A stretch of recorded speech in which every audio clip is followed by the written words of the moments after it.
اقرأ باسم ربك الذي خلق خلق الإنسان من علق.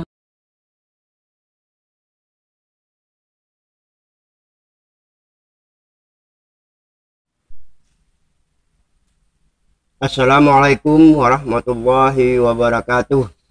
Para pemirsa yang budiman, pada kajian kita kali ini kita akan membahas seputar kematian. Pada kajian kita sebelumnya, khususnya pada tema ke-6, 7, dan 8, sudah dibahas tentang kehidupan, yaitu soal nafs, ruh, dan tentang kesadaran manusia. Tapi kita belum menyinggung tentang kematian. Yang ingin kita ketahui, jika manusia mengalami kematian, apa yang keluar dari fisik atau badannya, ruh atau nafs gitu. Ini kan perlu penjelasan, karena sampai saat ini kita belum pernah mendengar penjelasan yang ada dalam Al-Quran. Terima kasih Pak Jil. Assalamualaikum warahmatullahi wabarakatuh. Memang masalah ini ya, yang satu bilang A, satu bilang B dengan berbagai macam hal ya. Tapi kembali pada apa yang kita bangun selama ini, kan kita mengatakan rasionalitas Qur'ani. Artinya yang kita bicarakan, kita sampaikan ini semata-mata kita hanya mengutip apa yang dikatakan Al-Quran. Nah, memang sudah dikatakan sejak awal, kan sudah kita bahas. Kalau menjawab ini mungkin harus urut nih, biar nyambung gitu kan Pak Jul. Jadi bahwa entitas kehidupan, yang kita katakan entitas kehidupan, naf itu awalnya kan muncul, kata Allah, dijadikan dari air. Nah, ini di surah Al-Anbiya ayat 30. Waja'alna minal ma'i kulli syai'in hayyun. Jadi semua kehidupan itu dia muncul dari air. Nah, munculnya naf ini tentu tidak semerta-merta jadi manusia, jadi Adam, jadi manusia seperti sekarang ini, tapi melalui proses-proses. Nah, kalau kita lihat proses awal tadi jelas kehidupan dari air. Bagaimana prosesnya sehingga timbul entitas kehidupan ini? Nah, kita dapat melihat lagi di surat An-Nisa ayat 1. Ya ayuhan nasu taqu rabbakumul ladzi khalaqakum min nafsin wahidah. Jadi pertama yang dijadikan Allah yang tadi dari air itu, yang pertama muncul jelas nafs wahidah, entitas tunggal. Artinya kalau bahasa biologi mungkin makhluk bersel satu gitu. Nah, makhluk bersel satu. Nah, mau tidak mau makhluk bersel satu ini kan kalau untuk dia berkembang biak, dia akan memecahkan diri. Nah, ini kita lihat juga di lanjutan itu, Allah menyatakan di surah An-Nisa ayat 1 itu, wa khalaqa minha zaujaha. Jadi dari nafs wahidah ini kan dibuatlah, diciptakanlah, dipolalah dari dirinya ini pasangannya, zautnya.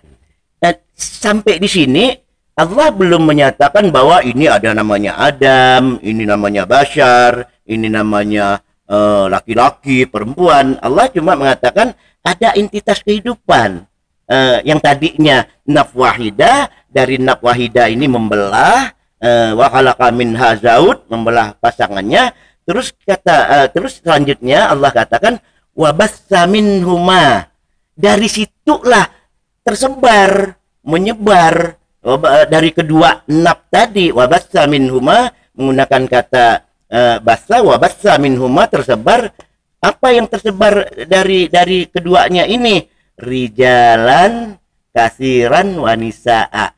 Ada yang baru Allah menyebut bentuk, tapi di sini Allah menyebut rijal dan nisa. Kita tahu bahwa manusia dari konteks gender ini ada rijal dan nisa, ada zakar dan unsa.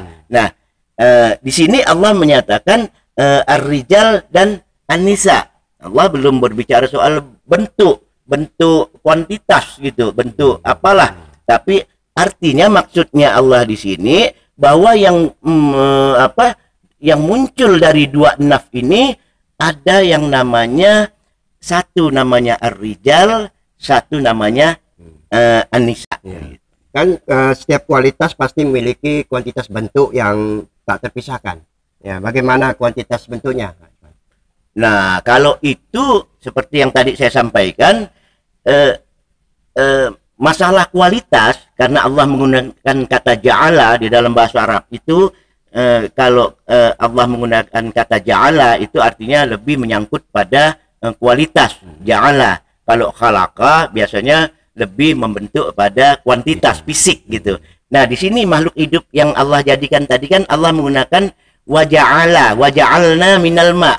Nah, jadi artinya masalah kualitas ini jelas bentuknya itu dia dari air gitu. Nah, masalah bentuk awal kemudian bentuknya bagaimana, nah itu kita tidak paham. Mungkin itu menjadi tanggung jawab wewenang sains dan teknologi lah ya, bagaimana perkembangan makhluk hidup.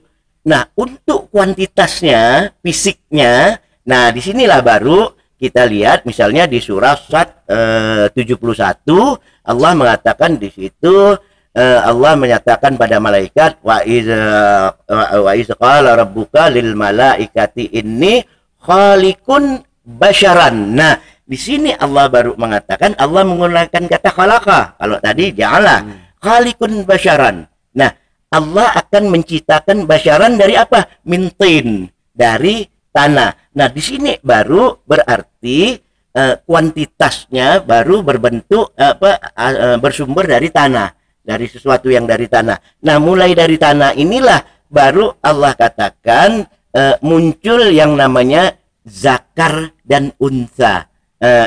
Zakar wan unsa. Nah, zakar berpasang-pasangan zakar wal unsa ini misalnya kita lihat di surah An-Najmi 45. Nah, di situ Allah katakan wa annahu khalaqa az-zawjain az-zakara wal unsa. Jadi Allah menciptakan basyar itu secara berpasang-pasangan, ada zakar, ada unsa. Nah, di sini kan tadi dikatakan yang pertama masalah kualitas tadi dikatakan ada rijal dan nisa, baru di sini ada zakar dan unsa. Nah, jadi ada kualitas, ada kuantitas. Nah, inilah makhluk basyar yang dijadikan dari tanah sehingga jadi dua ini jadi. Dengan demikian basyar yang diciptakan ini mempunyai dua entitas kehidupan. Satu entitas psikisnya, kejiwaannya, psikisnya itu yang katanya dari air tadi, ini disebut Allah dengan yang tadi rijal dan anisa. Yang kedua dari segi fisiknya, dari segi jasadnya. Jadi ada dua, ada kehidupan fisik, ada kehidupan apalah kita katakan kehidupan psikis. Jadi ada nafs fisik, ada nafs psikis. Nah, nafs psikis inilah yang di dalam jasad inilah yang di ayat lain yang kata Allah lanjutan ayat tadi itu, ayat surah 171 itu, kalau fisiknya ini udah sempurna, maka wa nafaktuhu fihi min ruhi. Nah, fisik inilah yang diberi kesadaran, nafs psikis inilah yang diberi kesadaran gitu. Jadi basar itu satu atau dua oknum atau banyak oknum, Pak Iswan? Nah, kalau kita lihat tadi kan kita katakan bahwa penciptaan ini kan tidak simsalabim, tidak serta merta. Nah, tadi kita katakan awalnya ada satu naf wahidah, wa khalaqa minha zaujaha, dua naf ini ada, terus dari dua naf inilah baru tersebar artinya banyak sekali gitu, tersebar, wa bassa minhuma, tersebar dari jenis dua naf ini rijalan kasiran. Nah, Sedangkan bashar adalah proses kelanjutan daripada penciptaan tadi. Artinya dengan melihat dua ayat ini dapat kita pastikan bahwa bashar bukan oknum satu tunggal. Dia banyak karena dia berangkat dari dari penciptaan awalnya tadi yang sudah berkembang, rijal dan nisa gitu. Itu yang pertama.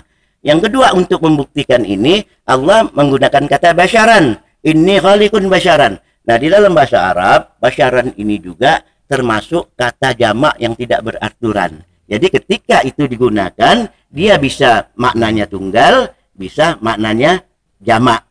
Nah, itu yang dapat Jadi sampaikan. kalau kematian itu jadi merupakan kehidupan, mengalami kematian, jadi kehidupan fisik atau kehidupan psikis.